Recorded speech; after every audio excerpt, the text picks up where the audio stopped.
Hi viewers, welcome to Nandini's Pantry. இன்னைக்கு நம்ம பேண்ட்ரியில் வந்து பாலக் தொக்கு தான் பண்ண போகிறோம்.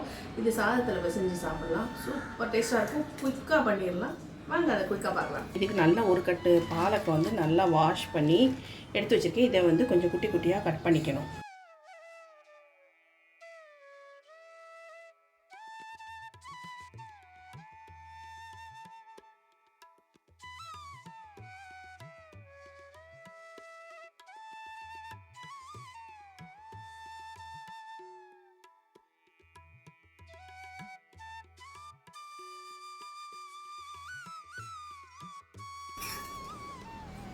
இப்போ வந்து இந்த தொக்கு பண்ணுறதுக்கு ஃபஸ்ட்டு நம்ம ஒரு சில மசாலாக்கள்லாம் அரைச்சிக்க போகிறோம். அதுக்கு வந்து நான் ஆயில் சேர்த்துக்கிறேன். ஒரு டேபிள் ஸ்பூன் அளவு ஆயில் சேர்த்துக்கலாம். ஒரு டேபிள் ஸ்பூன் சொன்னேன்ல அந்த அளவு ஆயில் சேர்த்துக்கலாம். ஒரு டேபிள் ஸ்பூன் தனியா, ஒரு டேபிள் ஸ்பூன் அளவு கடலைப்பருப்பு, ஒரு ஸ்பூன் அளவு ஜீரகம், 4 காஞ்ச மிளகாய். இப்போ இதெல்லாம் நல்லா ரோஸ்ட் பண்ணிக்கலாம்.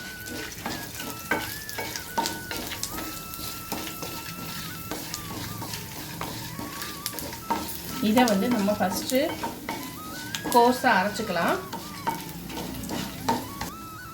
பார்த்தீங்கன்னா நான் சொல்லியிருந்தேன் இல்லையா, நான் சம்பவத்தில் யூஸ் பண்ணி பழக்கப்பட்டேன். இப்போ குண்டுவத்தலுக்கு மாற போகிறேன்னு நானும் மாறிட்டேன் குண்டுவத்தலுக்கு. இப்போ இது நல்லா வறுபட்டுருச்சு. இதை மிக்சி ஜாருக்கு ட்ரான்ஸ்ஃபர் பண்ணிடலாம். இப்போ சின்ன வெங்காயம் ஒரு 7-8 வெங்காயம் எடுத்து வச்சுருக்கேன். அது பெரிய வெங்காயம் இதுக்கு போடலாம். அப்புறம் ஒரு சின்ன துண்டு புளி. இதெல்லாம் நல்லா வதக்கிட்டு இதையும் சேர்த்து நம்ம அரைக்க தான் போகிறோம். இதை ஆறிச்சு. இப்போ இதை கோர்ஸ் அரைச்சிட்டு வந்துடுவோம். இதை அரைச்சிட்டு இதோட தான் அந்த வதக்கின வெங்காயத்தையும் சேர்த்து அரைக்க போகிறோம்.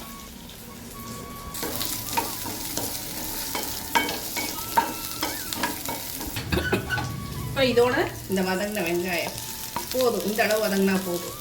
இதையும் நம்ம சேர்த்து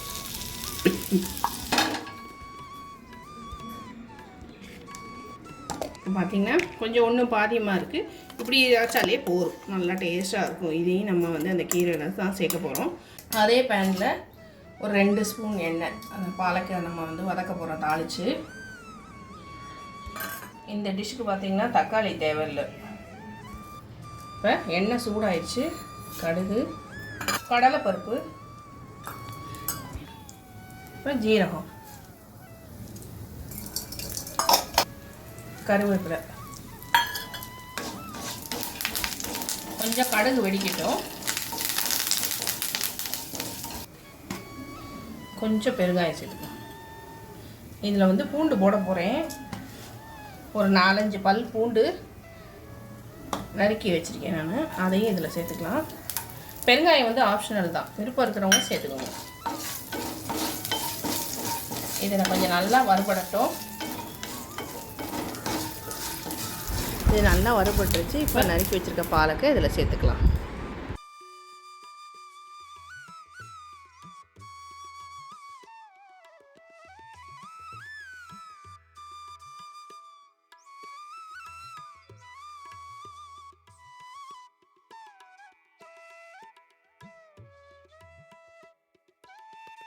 இதில் வந்து கொஞ்சம் மஞ்சள்.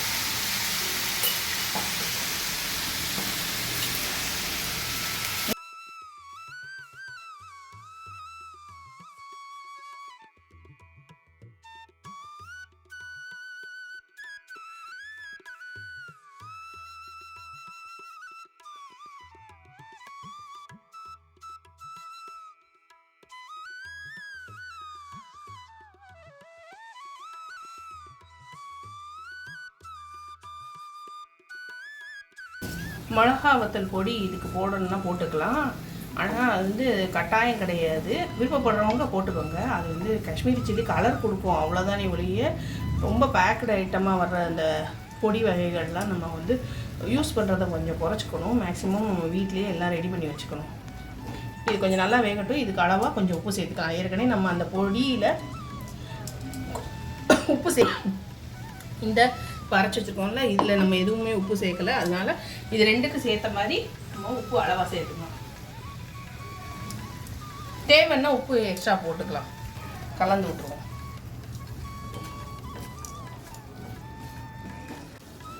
எவ்வளோ தண்ணி விடுது பாரு. எவ்வளோ போட்டோம், சுருங்கிடுச்சு நோண்டா. அந்த உப்பு போடவும் வெந்து சுருங்கிடுச்சு. இப்போ வந்து நம்ம இந்த இதெல்லாம் சேர்த்து கலந்து விட்டுருவோம். கலந்துட்டு காட்டுறேன் உங்களுக்கு, கலந்துட்டு காட்டுறேன். இதை நல்லா கலந்து விட்டாச்சு. நம்ம அரைச்ச விழுத இதில் சேர்த்து இது சாதத்தில் பிசைஞ்சு சாப்பிட அட்டகாசமாக இருக்கும். கண்டிப்பாக இந்த ரெசிபி ட்ரை பண்ணி பாருங்கள். தொகைன்னு தொக்குன்னு சொல்லி குழந்தைங்கிட்டங்க கொடுத்துட்டோன்னா, இது வந்து கீரை இல்லை, இது க்ரீன் தொக்கு அப்படின்னு சொல்லி ஏமாற்றி கொடுத்துலாம். அவங்க உடம்புக்கு நல்லதுக்கு தானே நம்ம செய்ய போகிறோம். நம்ம ஆல்ரெடி நல்லா வதக்குனனால திரும்ப ரொம்ப நேரம் வதக்கணும்னு அவசியம் இல்லை. அதாவது வறுத்து பவுட்ரு பண்ணி இதில் கலந்துருக்கோம். அதனால் இப்போ இதை சர்வ் பண்ணிடலாம்.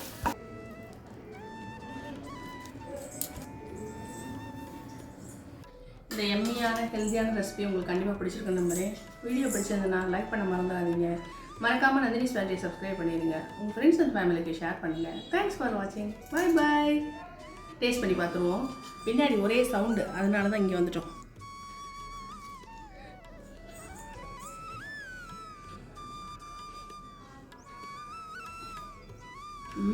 சாதத்தோட இன்னும் சூப்பராக இருக்கும்.